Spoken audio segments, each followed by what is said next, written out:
Meu nome é Camila, eu sou psicóloga, sou especialista em análise do comportamento, estudante de psicanálise, e hoje nós vamos falar sobre os comportamentos disruptivos. Primeiramente, quero agradecer ao Sobrapa, né, antes de começar, ao Márcio, que fez o projeto, que encabeçou, né, está encabeçando este projeto, que é o nosso presidente, a Cidelis, que fez o projeto acontecer também. Então, queria muito agradecer a todos e agradecer aos presentes, pessoas que vieram aqui hoje, né, tiraram um tempo aí da noite para participar, e vamos começar. Então, o que são esses comportamentos disruptivos, pessoal? Eles são ações que interferem no funcionamento do ambiente e dificultam a aprendizagem, a socialização e colocam a criança e outras pessoas também em risco, tá? Esses comportamentos, eles não são birras ou malcriação. Em crianças autistas, principalmente, tá? Só que não é só de crianças autistas, crianças neurotípicas, adultos, adolescentes também podem apresentar esses tipos de comportamento. Mas, para crianças autistas, tem uma razão de existir. Na verdade, para todo mundo, tá? Os comportamentos disruptivos, eles têm uma razão de existir, mesmo sendo socialmente inapropriado. Então, são comportamentos que têm uma função. Eles acontecem por um motivo. Qual que são os motivos? Atenção, fuga, evitar fazer uma tarefa aí que é chata, que é desagradável, conseguir ter acesso a alguma coisa, um brinquedo, um tablet, uma comida, um tempo de televisão, ou uma autoestimulação, né? Aquele comportamento que faz aí para se autorregular, né? Eu não sei se vocês viram aí, foi bem recente agora, teve uma experiência de um menino que foi no supermercado, uma criança do Rio de Janeiro, e aí ele começou, né, a jogar todos os produtos que estavam na prateleira, jogar tudo no chão. Então, aquilo que ele fez, muitos podem olhar como malcriação e tudo mais, mas é um comportamento disruptivo. Aquela criança, ela estava pedindo ali um socorro, né? Aí depois, quando foi observar a família da criança, foi ver que os pais eram usuários de droga, a criança, ela vivia em vulnerabilidade social. Então, aquela criança, ela estava ali implorando uma atenção, implorando para alguém a interditar-se, para alguém colocar nela um limite. Então, é isso que são os comportamentos disruptivos. A criança, ela procura que o ambiente responda a ela de alguma maneira para que ela tenha a satisfação que ela deseja.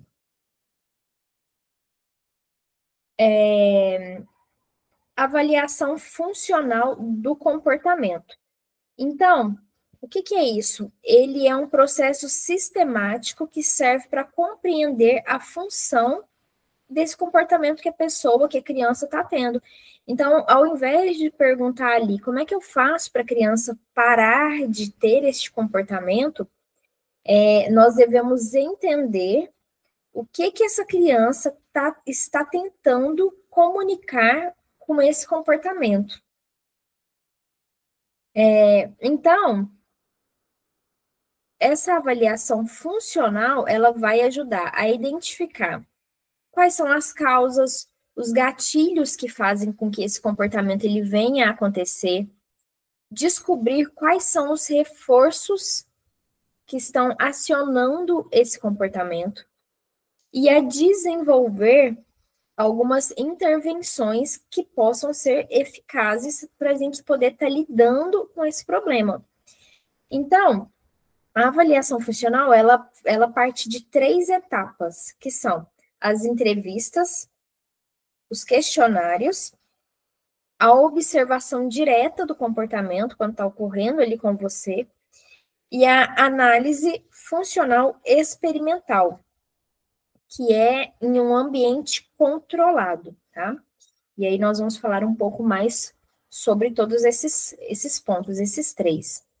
Então, a entrevista é conversar com as pessoas, está lidando ali com uma criança que tem aquele comportamento disruptivo, seja na escola, seja dentro de casa, né, seja dentro da clínica, você está atendendo uma pessoa que tem esse comportamento, então como é que a gente vai fazer?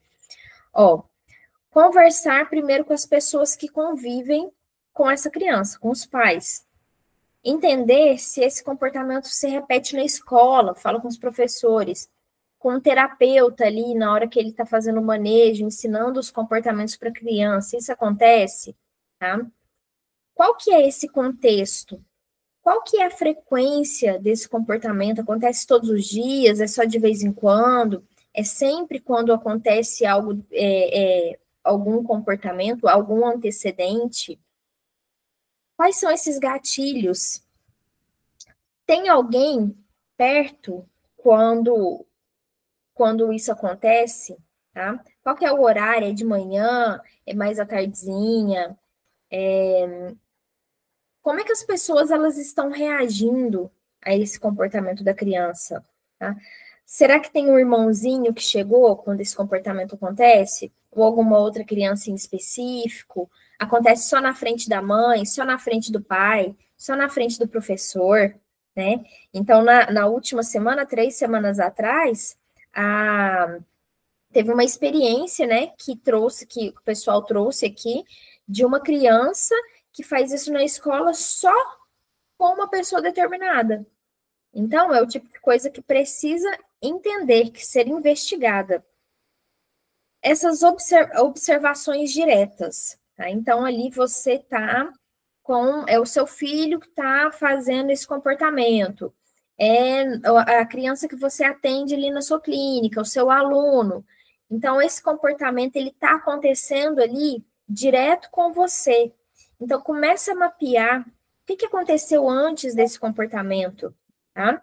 Às vezes você pediu para a criança fazer uma determinada atividade, tá? É na hora do almoço, por exemplo, na hora de comer que a criança apresenta, né? É na hora de escovar um dente, de guardar um brinquedo, na hora que chama para ir embora. O que acontece antes desse comportamento? Qual que é o comportamento? Como que a criança age, né? E qual que é a consequência? Ela consegue, diante do comportamento que ela está tendo, o comportamento disruptivo, ela está conseguindo aquilo que ela quer, ela não está conseguindo, como é que tem sido aí as consequências disso? Então, entender o que acontece depois, né, e o que acontece antes vai ajudar a identificar um padrão dentro desse comportamento da criança. Análise, então esse foi o terceiro ponto, tá? Então, o primeiro ponto foi a entrevista, o segundo ponto, as observações diretas, e o terceiro ponto agora, a análise experimental funcional. A análise experimental, ela vai manipular o comportamento dentro de um ambiente controlado, para a gente poder entender qual que é a função desse comportamento. Então, ele é um método científico sistemático que manipula ativamente os antecedentes e as consequências para testar hipóteses sobre a função do comportamento. Então, o que a pessoa quer com esse comportamento? Então, geralmente, são esses 4, tá? Os mais comuns é atenção, fuga, acesso a algum objeto ou a estimulação sensorial. Então, como que funciona? A primeira coisa é coletar os dados dos comportamentos sem manipular as condições. Tá? Você vai fazer aquela observação direta ali, ou fazer entrevista com os pais e entender qual que é a frequência desse comportamento, entender como é que ele está acontecendo, como que ele ocorre. E depois você vai criar condições controladas para observar qual reforço está mantendo o comportamento. E aí você vai manipular várias variáveis,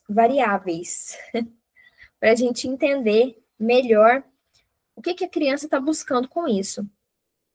Então, se o comportamento ocorre mais em uma determinada condição, essa é a função provável. Eu vou explicar melhor isso ainda, tá?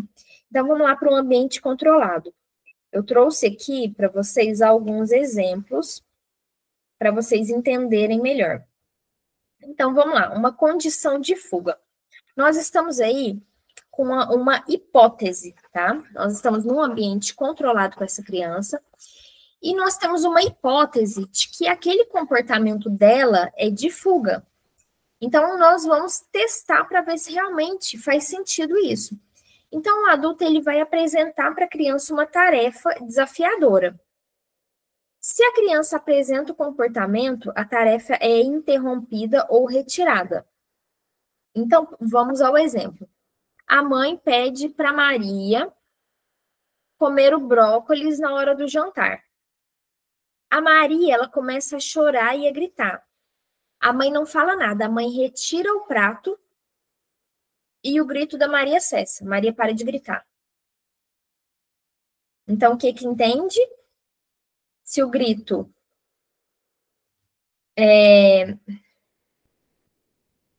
aumenta quando coloca comida e quando tira a comida, o grito cessa ou diminui, é muito possível que seja fuga. A Maria está gritando para não comer o brócolis. Aí podemos levar isso para outras áreas, né?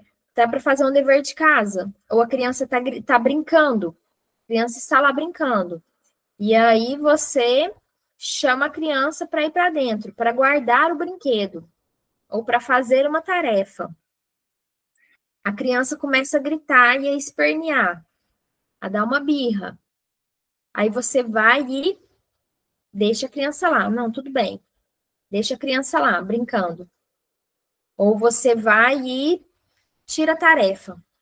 Deixa a criança continuar fazendo o que ela já estava fazendo. Então, muito provavelmente, essa criança, ela está tendo esse comportamento disruptivo para fugir daquela atividade. Segunda opção, né? Condição de atenção. Então, o adulto, ele fica, por exemplo, né? Exemplos aqui, para a gente poder entender um pouco melhor. Fica distraído ali de propósito. Começa a ler um livro, começa a mexer no celular, assistir um filme. E aí a criança, de repente, começa a apresentar o comportamento. Aí o adulto para o que ele está fazendo, o adulto está lá mexendo no celular, o adulto para o que está fazendo e dá atenção para a criança. Quando a criança ela tem essa atenção, ela para. Então, ó, a mãe de Joaquim está distraída no celular. Imediatamente ele começa a gritar e a jogar os brinquedos no chão. Assim que ele faz isso, a mãe diz: ei, não faz isso, está errado.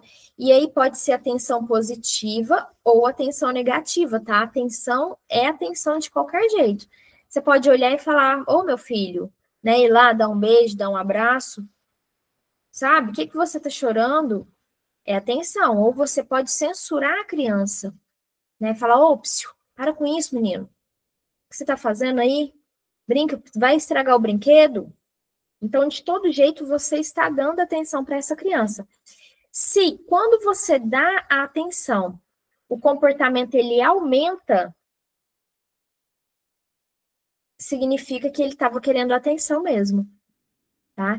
Então, é ao contrário da fuga. A fuga, quando você tira aquilo que a criança não queria, a criança não quer beber água. Aí você pega o copo e coloca para longe. O comportamento para.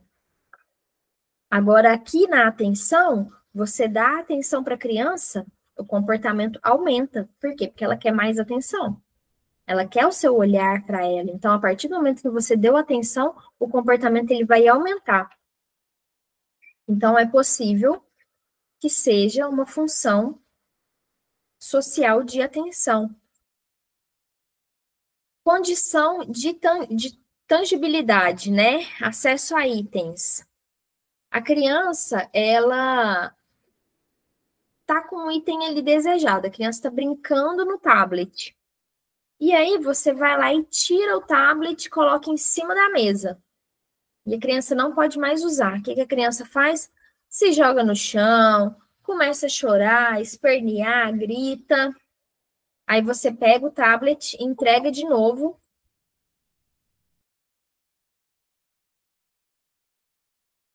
Boa noite, Ivone. Aí o que você faz? Opa, passei sem querer.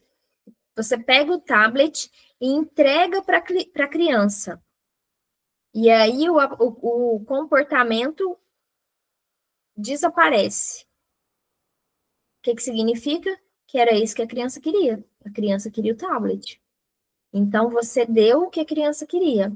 Então, todos esses exemplos, você está reforçando o comportamento disruptivo. Autoestimulação.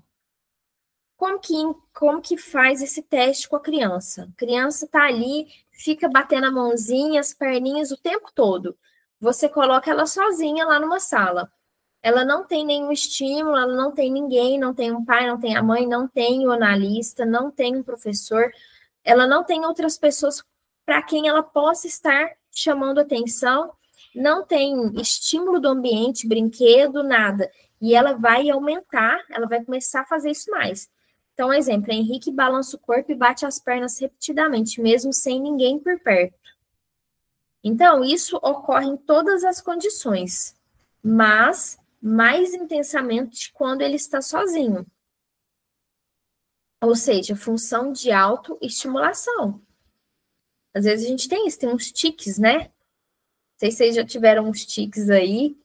Às vezes eu luto com uns tiquezinhos aqui, uns comportamentos de autoestimulação que a gente faz. Tá? Às vezes até sem perceber. Mas para uma criança com autismo, ela vai fazer muito, né? Já viu aquelas crianças que ficam batendo na cabeça, né? Que fica ali, ó, mexendo o tempo todo, batendo a perna no chão o tempo todo. Então, é uma função de autorregulação. Como é que a gente faz para testar algumas hipóteses, tá? Então, antes de começar a testar as hipóteses, então nós falamos aqui várias maneiras de controlar o ambiente nas 4 formas. Como é que a gente faz para testar as hipóteses? Tá? Então, primeiro, tem que ter essa coleta de dados da frequência do comportamento, sem manipular as condições. Depois que você tem já todas as informações, é necessário manipular as consequências para entender quais delas está reforçando o comportamento. Então, a gente tinha dado o exemplo lá da Maria com o brócolis na hora do jantar. Então, a Maria, a mãe coloca o brócolis, ela começa a chorar e a gritar. Então, nós temos 2 hipóteses aqui nesse caso. Nós temos a hipótese de fuga, a mãe coloca o prato. Como é que você vai diferenciar isso, né? Camila, muito complicado. Como é que vai diferenciar? Muitas vezes pode ser que esse comportamento ele esteja sendo reforçado nas 2 maneiras. Então, a Maria consegue tanto a fuga de comer o brócolis, quanto a atenção da mãe. Ela pode estar sendo reforçada nas 2 maneiras, duplamente reforçada no comportamento.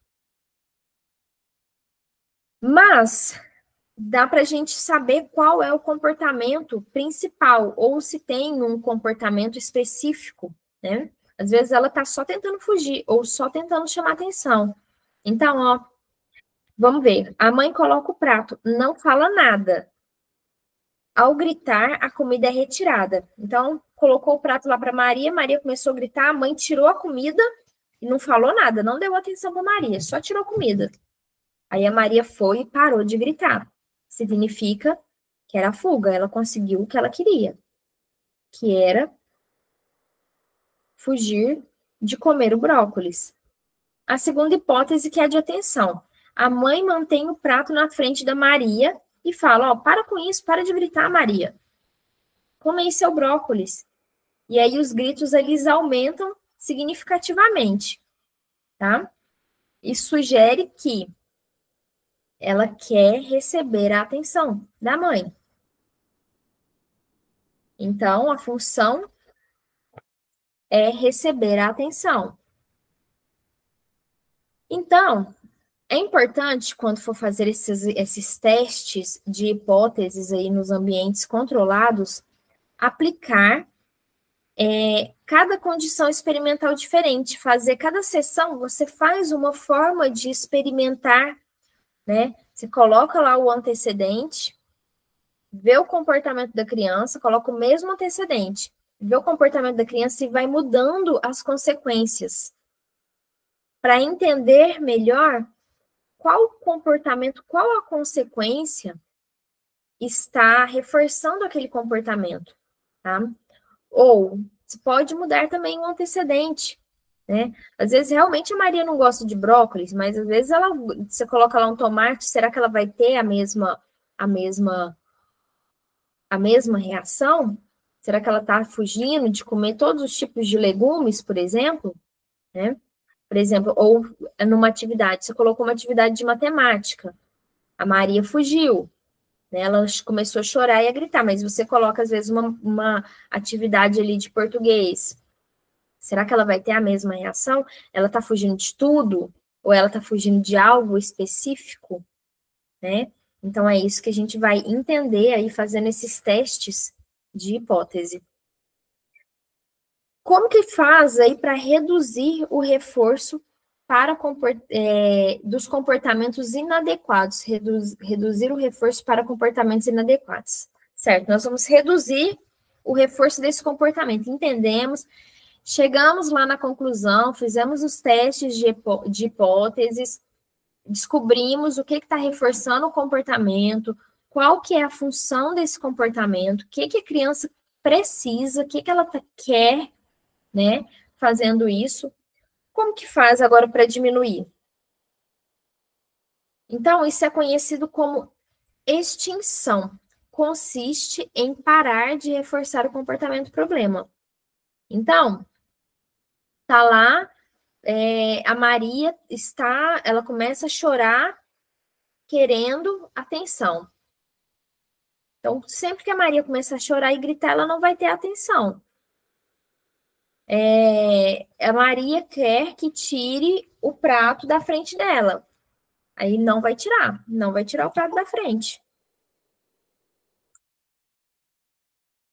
Então, tirar esses reforços, tá? Tirar esses reforços da criança. Entender o que está reforçando o comportamento e tirar o reforço. O que pode acontecer quando você tira o reforço do comportamento, que é muito comum, né? Vai acontecer um pico de extinção. O comportamento, ele piora antes de melhorar. Então, o que a criança vai fazer? Ela vai produzir muito mais daquilo. Então, às vezes é onde o pai fala assim, mas não tá dando certo. Né? O professor fala, mas eu fiz isso, piorou. Piora antes de melhorar. Por quê? Porque a criança, ela tá acostumada. Ela tá sempre tendo reforço ali. Ela vai lá e faz o comportamento disruptivo e aí ela é reforçada. Ela faz o comportamento, o pai vai lá, dá uma bronca, alguma coisa, e ela é reforçada para aquele comportamento. Então, por que ela iria parar? Tá? Ela vai ter ela vai aumentar o comportamento antes de diminuir. Nem todo comportamento deve ser ignorado, claro, né? Então, agressões, a criança que bate em outras crianças, isso aí tem que ser olhado, isso não pode ser ignorado.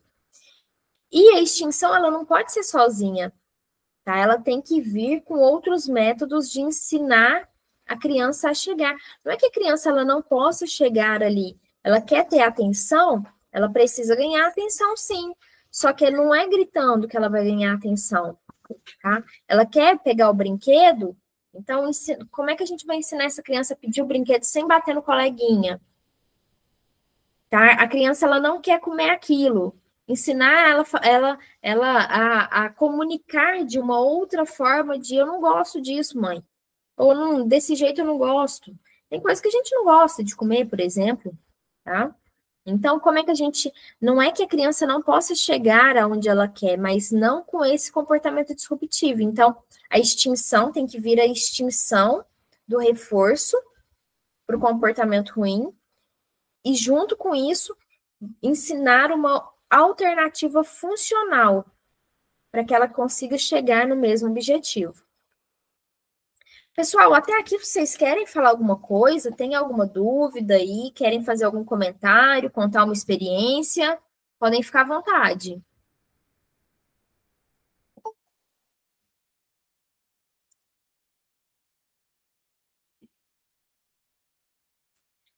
Então, vamos lá, pessoal, para ensinar os comportamentos alternativos, tá? Então, não basta apagar o comportamento desafiador, ir lá e não dar a atenção para a criança, ir lá e deixar o prato na frente da criança, obrigar a criança a comer. Não é só não reforçar o comportamento, né? Apagar o comportamento desafiador. É preciso ensinar uma forma adequada para a criança obter o que ela quer. Então, o ensino da comunicação funcional, tá? Então, para a criança autista, às vezes ela está aprendendo certos comportamentos ali. Ela está aprendendo, ela ainda não sabe como dizer aquilo que quer. Então, às vezes ela vai apontar, você está ensinando ela a apontar, às vezes ela vai falar aquilo que ela quer, às vezes ela pode mostrar uma placa, uma plaquinha, alguma forma. Se a criança ela verbalizar, ir ensinando, né, nos últimos seminários, quem quiser assistir, vai estar lá no YouTube falando sobre o reforço positivo, reforço negativo, as contingências, e vários outros tipos de reforço, né, que nós temos. Então, nós já falamos. Então, usar dessas técnicas. A modelagem. O que é a modelagem? Você ensinar o comportamento por meio do seu modelo. Você mostra para a criança como é que fazendo, e aí a criança vai e repete aquilo. Ou você pode mostrar um vídeo, você pode usar, às vezes, um brinquedo para poder ensinar aquele comportamento, para ir mostrando para a criança como é que ela deve fazer, como que ela pede, tá? Como que ela pede atenção, como que ela pede o brinquedo, né? E sempre que a criança ela tiver um comportamento nesse sentido, você vai dar um reforço, tá? Você recompensa a criança por ela ter tido esse esforço de ir lá e pedir, né? A criança, ela não quer fazer a tarefa, e ela fala, eu não, né? Alguma forma de dizer assim, dá um tempinho, agora não. E aí você vai lá e dá um reforço. Por quê? Porque ela verbalizou aquilo que ela deseja, tá? Então, para crianças não verbais, a introdução de comunicação alternativa pode transformar completamente o repertório comportamental dessa criança. Peraí. Deixa eu ver onde é que eu tinha parado aqui. Beleza. Então, reforçar comportamentos apropriados. Eu falei, né? Pulei aqui o slide e falei na frente. Então, usar os reforços positivos. Então, esse é um dos princípios mais poderosos da análise do comportamento. Então, quando o comportamento desejado ele é seguido por uma consequência positiva, ele tende a se repetir. Isso é para todo mundo. Então, eu já falei aqui várias vezes que a análise do comportamento é muito usado em várias áreas da vida. A gente pode usar isso dentro da nossa casa, com os nossos relacionamentos, né, com os nossos maridos, com os nossos funcionários. Então, um comportamento seguido por uma consequência positiva, ele tende a se repetir, tá? Então, com a criança é a mesma coisa. A criança foi lá, fez aquele comportamento, sabe? Pediu ali, falou, verbalizou para você que ela não quer comer o brócolis, né? Verbalizou que ela quer atenção. Então, ela ganha, às vezes pode falar para ela ali, ó, come pelo menos um pedacinho do brócolis, aí depois do jantar eu te dou uma recompensa, alguma coisa, algum reforço para estimular que ela faça o comportamento, para que os dois saiam ganhando, tá?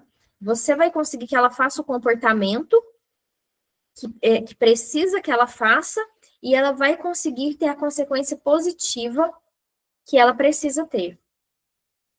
Então, tipos de reforçadores: elogio, atenção, carinho, né? Ah, muito bem, ó, parabéns, conseguiu comer um pedacinho aqui do brócolis, conseguiu fazer a tarefa de matemática, ó, pediu pro coleguinha o brinquedo, que gracinha, né? Tangíveis: pode ser entregar um brinquedo, dar um tempo ali para a criança usar um tablet, dar um tempo ali para a criança fazer uma brincadeira, tá? Atividades, brincadeiras preferidas, sair da sala de aula, ver um vídeo.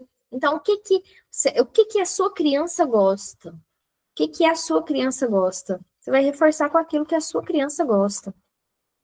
Regras para um reforço eficaz. Imediato. Quanto mais rápido, mais forte será o vínculo.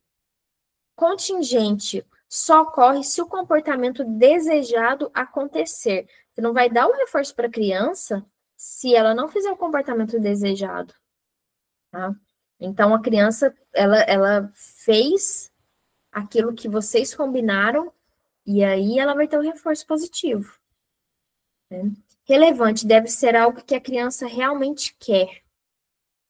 Então, se a criança ela pedir um brinquedo com uma imagem, entregue na hora com entusiasmo.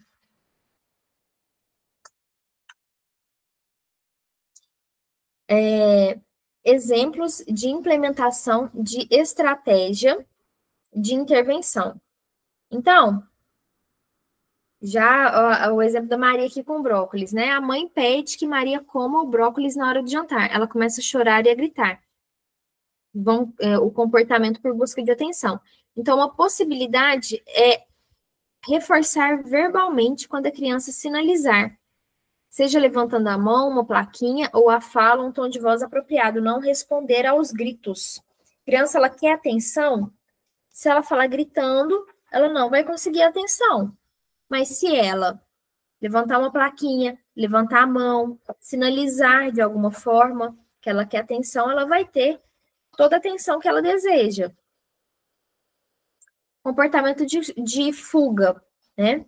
Então, a criança, ela não quer ali comer aquele legume, não quer comer aquele jantar, quer pular, não quer fazer a tarefa. Então, expor a criança à situação temida de maneira controlada e progressiva. Não tenta forçar tudo de uma vez, sabe? Mas ir ali, por exemplo, introduzindo brócolis ou um outro vegetal mais aceitável aos poucos, né? Às vezes traz a criança ali para junto de você, ó, hoje a mamãe vai fazer isso aqui, ou ó, hoje vai ter isso aqui na hora do almoço, né? E aí você comer um pedacinho, eu te dou aquele brinquedo, tá? Vamos combinar assim? É um jogo. Traz a criança para o seu lado como se fosse um jogo, uma brincadeira, né? Oferece elogios, pequenas recompensas, sempre que ela completar a tarefa. Então, isso é muito importante, que a criança ela tenha esse reforço positivo. Ela precisa ser recompensada sempre que ela conseguir completar a tarefa, ou mesmo que ela tente fazer aquela tarefa. Ela não completou totalmente, mas foi parcialmente. Sabe, já é um avanço.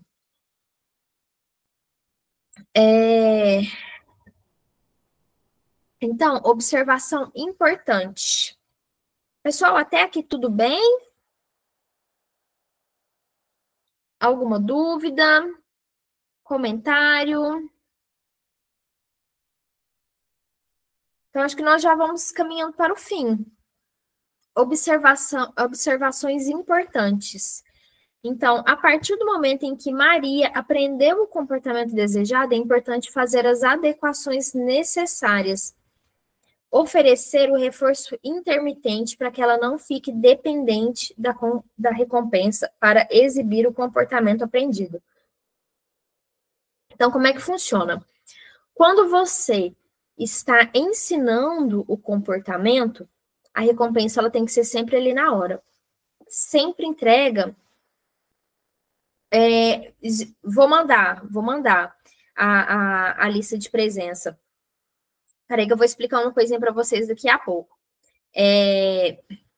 Então, sempre que a criança, você está ensinando a criança um comportamento, você dá a recompensa ali na hora.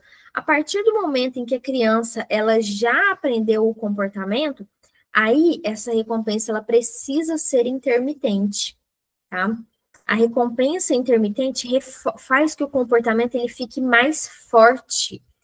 Por quê? Porque senão ela vai ficar dependente da consequência positiva. Ela vai estar sempre ficando dependente de receber uma recompensa para exibir um comportamento. E não é assim que as coisas funcionam na vida, né? E também não é sempre que a gente pode estar dando uma recompensa. Então, ora você dá uma recompensa, ora você não dá uma recompensa, né? Às vezes você fala, ó, a cada 5 comportamentos eu dou uma recompensa, né? Ou coloca de uma maneira que a criança não vai saber quanto vai ganhar, mas você mantém mais ou menos ali um padrão, né? A cada 10 comportamentos eu vou dar 3 recompensas. Então, às vezes eu vou dar lá no 2, às vezes eu vou dar lá no 7, às vezes eu vou dar lá no 10, às vezes eu vou dar ali no primeiro, depois lá no 5, lá no 10. Então, vai alternando essas frequências para que a criança ela não saiba quando ela vai receber. Então, no início pode ser gradativo, tá? No início você sempre dá a recompensa. Depois você muda e coloca, a cada três vezes que fizer o comportamento, eu dou a recompensa. Depois você já alterna de uma maneira que a criança não saiba quando ela vai receber, mas você mantém ali um padrão para não ficar muito distante. Então, tem que usar essas estratégias para fortalecer o comportamento. A implementação de estratégias precisa ser altamente flexível para se adaptar conforme a necessidade, ao passo que o indivíduo for evoluindo na aprendizagem comportamental. Então, é isso, né? Deixa eu ver, finalizamos, esse aqui é o último mesmo. Então, como lidar aí com esses comportamentos disruptivos, pessoal?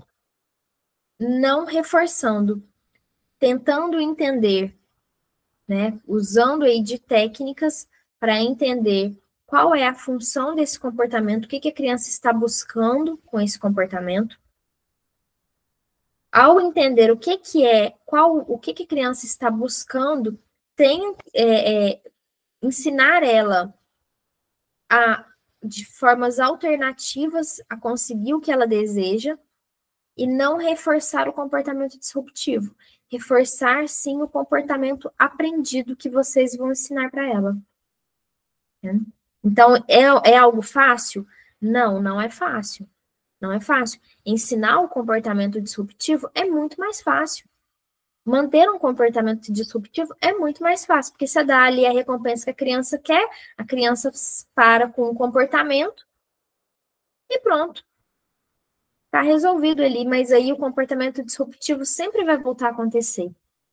Então, sempre que você está fazendo a extinção de um comportamento, vai haver uma piora antes de melhorar. E isso é natural, porque afinal, a pessoa está ali acostumada com aquilo. Isso é para todo mundo, tá? Nós estamos aqui falando, trazendo técnicas para lidar com crianças do espectro autista, crianças com TDAH, mais para crianças neurotípicas, até para adultos isso aí funciona. Tá bom, pessoal? Então, por hoje nós vamos finalizando. Eu vou parar aqui a gravação para a gente poder conversar um pouquinho, tá? E muito obrigada a todos vocês que vieram hoje, tiraram um tempo aí para poder estarem aqui, né, aprendendo sobre esse conteúdo. Ó, um abraço. Que eu vou parar.